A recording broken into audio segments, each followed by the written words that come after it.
Hello, my name's Officer Sain. I'm the school resource officer at the high school. And I'm Officer Calloway. I'm the school resource officer at the 9th grade center. We have been asked to provide a presentation by the school counselors in recognition of Red Ribbon Week. It's hard to say. And they want to discuss the most common things we've been finding this year dealing with drugs or alcohol or tobacco. And the two most common things that we're dealing with so far this year has been vapes and different types of THC and marijuana and THC oils. So today we're going to start out with vaping because that's been the primary thing that we've come across so far this year. So real quick, what is vaping? Vaping is the act of inhaling vapor produced by any kind of e-cigarette or personal vaporizer. So some kind of liquid solutions get put in a device and then we draw on that device or inhale on that device, and the battery heats up the liquid, which creates this vapor that we're going to bring into our lungs and our body. There's several different kinds of things you can put into these e-cigarettes or these vapes. I'm going to talk about the e-liquid, the e-juice that you use for the nicotine purposes. So the primary ingredient in those is propylene glycol, or what we're also going to call PG. That's the main ingredient. It also has vegetable glycerin and a water-soluble food flavoring. So you mix all that in there with nicotine or THC oil or whatever else you might want to put in there, and you inhale that into your body. So allergies to the PG may be rare, but there hasn't really been a whole lot of scientific studies done to see what long-term use or short-term use may do to our bodies. When we talk about nicotine, there are studies that show that e-cigarettes can increase the nicotine addiction in youth and young adults. So when we think about vaping, we may think that it's safer than a normal cigarette, that it's not addictive. Well, in the end, you are addicted to the nicotine in the cigarette itself. So when we put the vape juice and we inhale the vape, that is nicotine that we're bringing into our body. So yes, it is still addictive and it is still harmful to you. It's a foreign substance that you are putting into your body. So there are chances that it could cause damage to you in some way.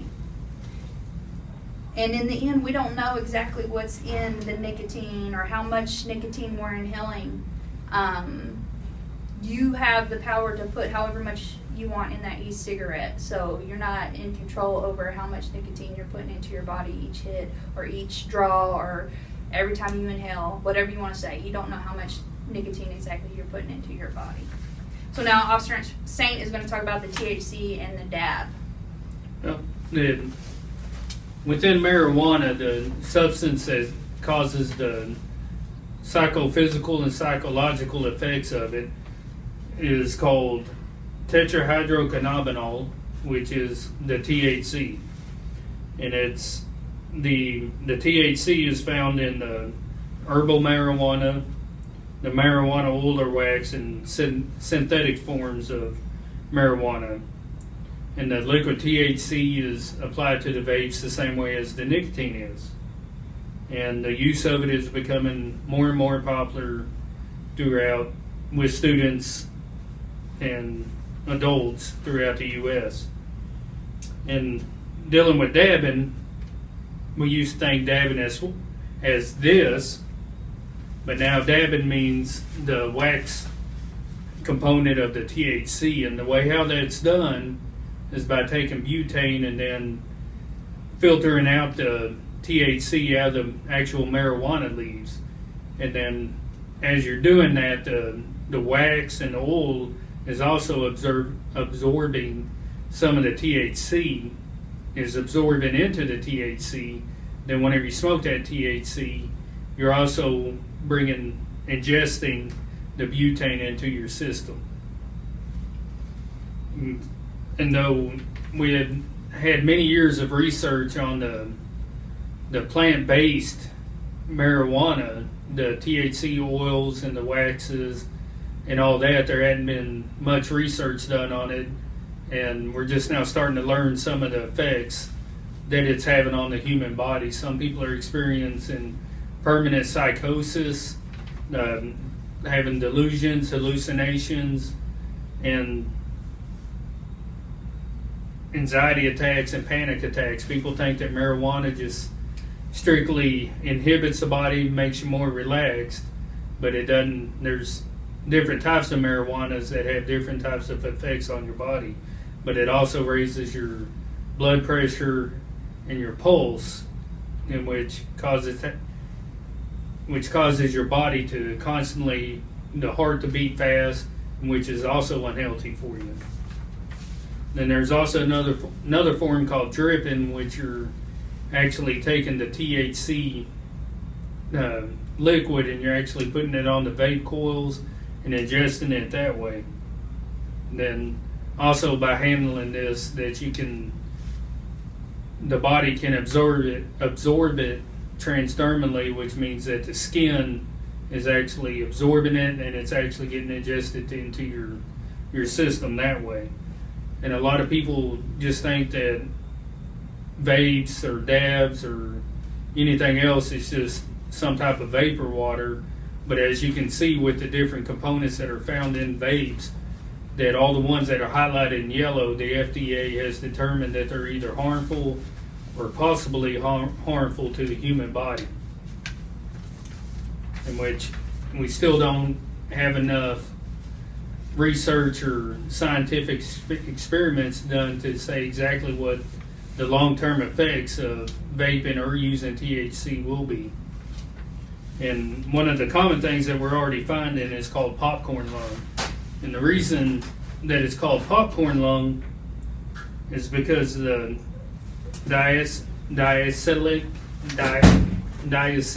that is used in the vapes used to be used in the microwave popcorns, but whenever it's heated up, it becomes a carcinogen, which can lead to different types of cancers in your lungs. And of course, we couldn't talk about all this as law enforcement officers without talking about the possible punishments that can be received, and specifically talking about marijuana, that if you have marijuana that's less than 2 ounces, it can be a Class B misdemeanor. But if you're on school property or in a drug-free zone, which includes parks, arcades, and various other things, which within 1,000 feet of them, it bumps it up one offense higher. So marijuana less than 2 ounces in a drug-free zone would actually be a Class A misdemeanor. And then if you had marijuana 2 to 4 ounces, which is typically a Class A misdemeanor, would bump up to a state jail felony. So when we're talking about the legal side of possession, when we talk about marijuana specifically, the plant, any usable amount of marijuana, that's what the Texas law states. It is still illegal in Texas, any usable amount of marijuana. So a marijuana cigarette that big technically could get you arrested. And it's, like Officer Saint was saying, if you're on school property with it, it's a Class A misdemeanor, which is one step below a felony offense. So here at the school, any kind of drug, narcotics, pills, alcohol, we take that very seriously because of the safety issues that it causes. We want everybody here at school to be safe. So we take it seriously, and it's a zero tolerance here on campus. And then if you're in possession of dab or any type of THC oils, that's possession of controlled substance penalty group 2, and that's less than 1 gram of it is already a state jail felony. But if you're on school property, that's a 3rd-degree felony, which is punishable 2 to 10 years in prison or up to a $10,000 fine. And as more weight is added to it, the offense goes up. Once again, then with it being a drug-free zone, it enhances it. When we talk about THC oil and dab, there is no specific any usable amount. It says less than a gram. So I could take THC oil on the tip of my pen, and that could get me arrested. Under a gram. It doesn't matter how much under a gram. It just says under a gram of THC, oil, or dab, which is the same thing basically, is an automatic felony offense. So again, these dab pens that are being brought to school, or maybe being brought to school, that'll get you in a lot of trouble. It's a felony. It's a third-degree felony because you're on school property, and it's harmful for you in the end. Okay, so we care about everybody's safety. It's not about we don't want any of y'all to get in trouble with us or with the school either. So that's why we take it so seriously. And with having the vapes, the THC, marijuana, y'all also know that there's school punishments that go along with it that could be ISS, out of school suspension, and a bridge placement. All right, so here in just a second, our canine Corporal Bumpus is going to come and he's going to do a demonstration with the canine. All right, so this is Corporal Bumpus. He's our canine officer here at the Westford Police Department, and this is Canine Jack. Canine Jack is a dual-purpose dog. He is a narcotics. He does narcotic detection, and he also does patrol work. So maybe a bad guy runs, and we have to do a track on a person, or he also does the bite work if we need to do that as well. So what's going to happen today?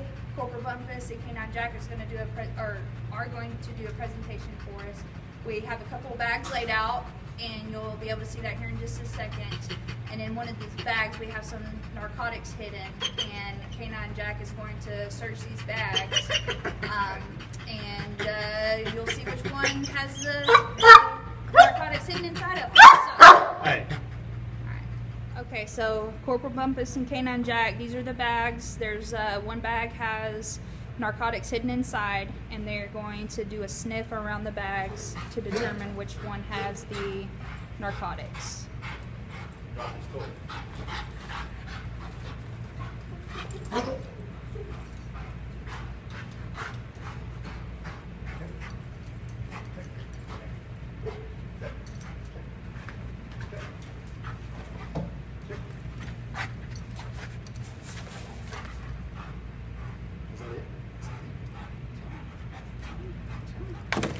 Alright, so Canine Jack sat in front of that bag, indicating that he had a positive alert that there were narcotics inside of the blue backpack on the end. And there are. And there are, for sure, narcotics inside. Thank you, Corporal Bumpus and Canine Jack. You're welcome. Thank you.